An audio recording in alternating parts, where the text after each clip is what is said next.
પાટણ જિલ્લાના હારીજમાં યુજીવીસીએલ મહિલા કર્મચારી ફરજ પર રૂકાવટ કરી અભદ્ર વર્તન કરનાર 3 લોકો વિરુદ્ધ ફરિયાદ નોંધાઈ છે.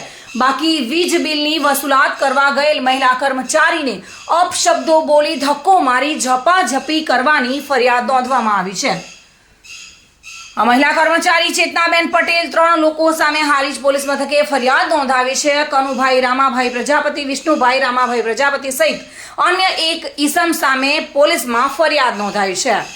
હારીજમાં યુજીવીસીએલ મહિલા કર્મચારી ફરજ પર હતી અને તે સમયે રૂકાવટ કરી અભદ્ર વર્તન કરનાર 3 લોકો વિરુદ્ધ ફરિયાદ નોંધાઈ છે. જોકે પોલીસે ગુનો નોંધી 3 ઈસમો વિરુદ્ધ આગળની કાર્યવાહી હાથ ધરી છે.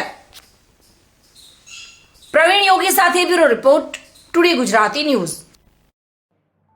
આ સમાચાર આપને કેવા લાગ્યા? ટુડે ન્યૂઝને લાઈક, શેર અને સબસ્ક્રાઇબ કરો.